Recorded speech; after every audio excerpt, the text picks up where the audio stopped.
Hi guys! For those who are new here, this is Search On, and in here we talk about everything surgical. So lahat ng sakit na kailangan ng opera. So this is another Marites file at pag-uusapan natin ngayon ang sakit ng anak ni Miss Andrea de Rosario. So she had a recent interview with Miss Karen Davila where she talked about the surgery scare of her only daughter. Si Andrea de Rosario ay kilala nating lahat bilang Viva Hot Babe at aktres na miyembro ng Batch 3 ng Star Magic. Sumabak din siya sa politika at nanalong Vice Mayor ng Calatagan, Batangas noong 2016. Hi, Miss Karen! This one I did when she was in the hospital. Oh. So, lahat ng nangyari... Ito yun? Ito yung una kong nalamang may problema siya. Bakit siya nalagay sa cover? Babies that spend Christmas in hospital. Oh, wow! Yeah. Kasi nga, yung kanyang congenital disease, she had to stay in the hospital for a long time because of her condition. So Andrea had a baby girl in July 2011 and she was named Bea. So she had prenatal checkups kaya meron din siyang mga ultrasound. So for all mothers, you are required at least 3 ultrasounds, 1 for each trimester. So isa sa first trimester mo to confirm kung buntis ka ba talaga at para malaman kung ano yung EDC or kung kailan ka manganganak. Isa sa second trimester to check kung may congenital defects at isa sa third trimester to check kung ano yung position ng bata in preparation for delivery. Kung suhi ba yan kasi baka may risk for cesarean section pag nahirapan kang manganak. At least yan kasi pwede mag-request pa ng ultrasound ang OB mo depende kung may problema pa siyang makita. So nakita nyo yan sa ultrasound result niya? Small intestines yan na dilated or malaki. So yan ba yung sakit niya? Hindi. Pero yan ang clue mo sa sakit niya, which is malalaman natin mamaya. Na-mention din ni Ms. Karen ang word na congenital. So pag sinabi mong congenital, born with. Genitus means born. So kahit na anong sakit na ang defect ay makikita pagkapanganak mo. So pwedeng hereditary or namamana, pwede rin dahil nagka-problema during pagbubuntis. So may ininom na gamot, pwedeng sigarilyo, alak, aksidente, high blood, kulang sa nutrisyon, at iba pa. Depende yan sa sakit. Hindi siya synonymous sa hereditary. Pag hereditary, namamanang sakit. Galing sa genes na napapasa mula sa magulang mo. So not all congenital diseases are hereditary and not all hereditary diseases are congenital. You want example? So let's say nagka-German measles ang buntis. Pwedeng magka-heart defect ang bata pagkapanganak. So congenital siya, pero hindi siya hereditary. So dito naman high blood. So hypertension has hereditary component. So namamana yan. Pero hindi yan present at birth. So tumataas ang BP mo habang tumatanda ka na. So hereditary siya pero hindi siya congenital. You are a single mother. Yung anak mo was born with congenital disease. So she was born with this rare congenital disease called jejunal atresia. Wherein, di ba, yung may picture sa loob, yung habang nasa loob siya, and then the technician told me, hey, I think there's something wrong with your baby. Kasi it was in America. And lo and behold, merong parang grape-like image on the ultrasound. So let's break it down. Ang anak ni Miss Andrea is diagnosed with jejunal atresia. Atresis is Greek for hole or butas. Pag may meaning wala. So walang butas na na-form. Na-form saan? Sa jejunal. Anong jejunal? Jejunum. Next mong tanong dyan, saan ang jejunum mo? So nasa katawan mo siya.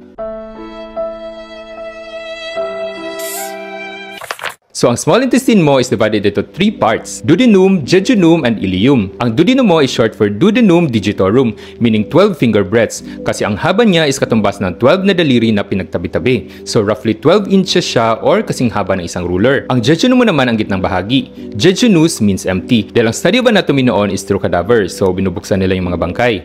Napapansin nila ang area na ito, which is roughly 8 feet, walang lamang pagkain. So collapse yan siya pag open. Ang ileum mo naman ang pinakamahaba at 6 to 13 feet. At tinawag siyang ileum kasi ileus means twisted or nagbubuhol-buhol. Kasi ito yung part ng small intestine na nagbubuhol. Ang duodenum nyo guys, nakadikit yan sa wall sa likod. Pero ang jejunum at ileum mo, yan yung namamanipulate namin sa loob pag nag-o-opera. So pwede siyang ilabas sa katawan. Sa jejunal atresia, hindi nagkakaroon ng butas ang jejunum mo. So pwedeng part lang or pwedeng entire jejunum. Ano ba yun? In layman's term, buhol-buhol yung bituka niya. They had to cut a big portion of it and she was left with a very short gut. That's why she was also diagnosed of having a short gut syndrome. Ayun, I asked myself, Lord, ano ba to? Nakarma ba ako? Is this something that you are doing to punish me? So maraming uri ng jejunal atresia. In mild forms, maliit ang butas. In the worst forms, wala ka talagang connection. So may type dyan na nagko-coil na parang pinagbalatan ng apple. Ang tawag namin dyan is apple peel. May type na parang chorizo. Dahil nga hindi makapasok ang pagkain dahil walang butas, nagpapile up ang pagkain mo sa bituka sa taas. Kaya lumalaki ang bituka sa unahan. Yan ang nakikita sa ultrasound niya kanina. Normal na bituka yan na nababarahan. Pero ang abnormal dyan is ang area na na-block sa dulo. So gut is bituka. So short gut syndrome sometimes happens pag masyadong mahaba ang segment na kailangan putulin. So masyadong short ang gut na naiiwan sa katawan.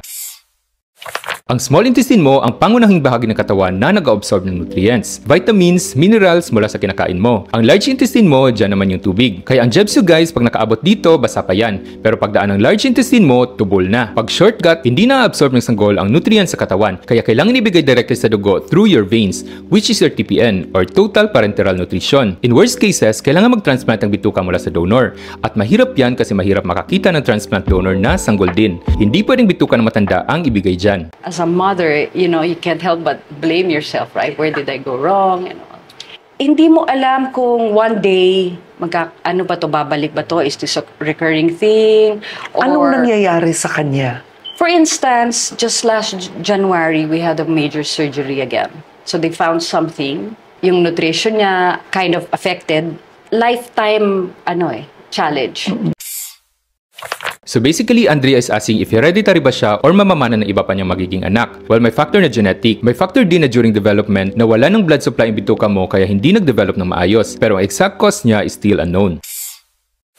So usually, nakikita mo agad during prenatal ultrasound kung may atresia. So pagkapanganak, usually nakaready ka na for opera. If hindi naman nakita agad, usually ang mga bagong silang na sanggol, sumusuka yan ng yellowish and lumalaki yung tiyan at hindi makabawas kasi nga hindi makadaan yung pagkain sa bituka mo.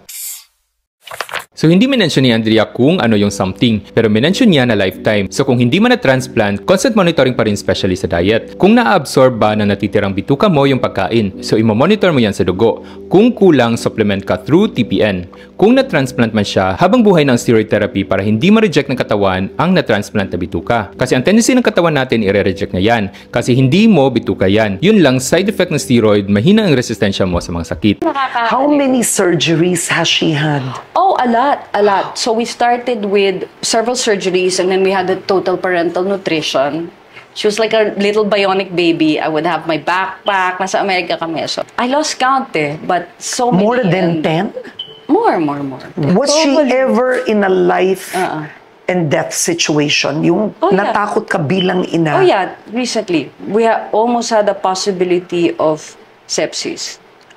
So, Total Parenteral Nutrition, TPN. Pag enteral, meaning dadaan yan sa digestive system mo. Pag para, aside from. So, anywhere na hindi dadaan sa digestive system mo is TPN. So, hindi yan dadaan sa bunganga, hindi dadaan sa stomach or sa bituka. So, lahat ng nutrition ni Bea, diretso sa dugo. Kasi nga, hindi na-absorb ng bituka mo. Kasi that time, tinanggal yung malaking segment ng bituka niya. So, may idea ba kayo kung saan idadaan? Hanapin nyo later. So, sepsis is not the same as infection. So, better siya if may drawing. Ang SIRS, yan ang response ng katawan mo, which means delikado na siya. Sepsis, pag ang infeksyon mo, may damage na ginagawa sa katawan mo. Hindi lahat ng infeksyon, sepsis. Pero lahat ng sepsis, infeksyon. Ito yung na-discover na may congenital disease siya. Buhol-buhol kasi yung kanyang bituka. Ito yung messages ng mga nurses kay Bea. Sabi, a new beginning is about to begin. Yeah. Bea again. Ang galing. Sila yan. Ito napaka-special sa'yo. Super. Because, syempre, agaw buhay si Bea sa ospital. Yeah. Would you say Bea is a living miracle? Every day.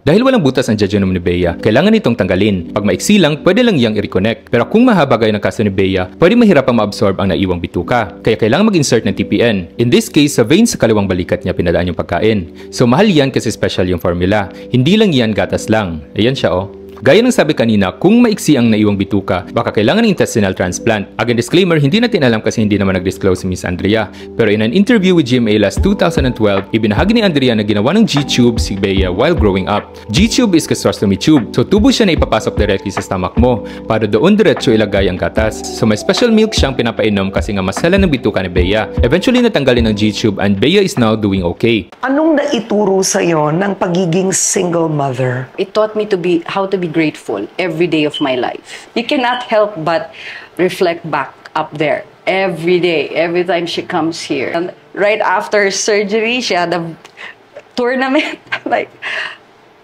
who are you? Right? So I'm like, I'm so proud. I can't help but be grateful every day. Yes, ang case ni Bea is a miracle. It also helps that she is treated in a first world country. Kasi sadly in the Philippine setting, not everyone can afford these kinds of surgeries. Because number one, not all hospitals are equipped with the tools to perform delicate procedures kahit pa may mag-oopera. Number two is ang ICU care, kasi baby yan. Ang opera mo is first step lang yan. Pero ang care mo after maoperahan is just as important, if not more important than the surgery itself. And number three, most important, transplant. It takes millions to perform a transplant, not just because it requires special equipment and a special group of people who will perform the procedure and care for the patient even years after surgery, but because hindi pa ganun ka-open ang mga Pinoy sa idea na maging transplant donor, much more organs ng baby nila. Pero sana parents can rest in the thought that although nawala yung baby nila, somewhere out there, there's a baby or babies na nabuhay dahil sa organs na ibinigay nila. So that's it for today's episode of Marites Files. See you again next week for another meaty surgical chisem. Till next time, surge on guys!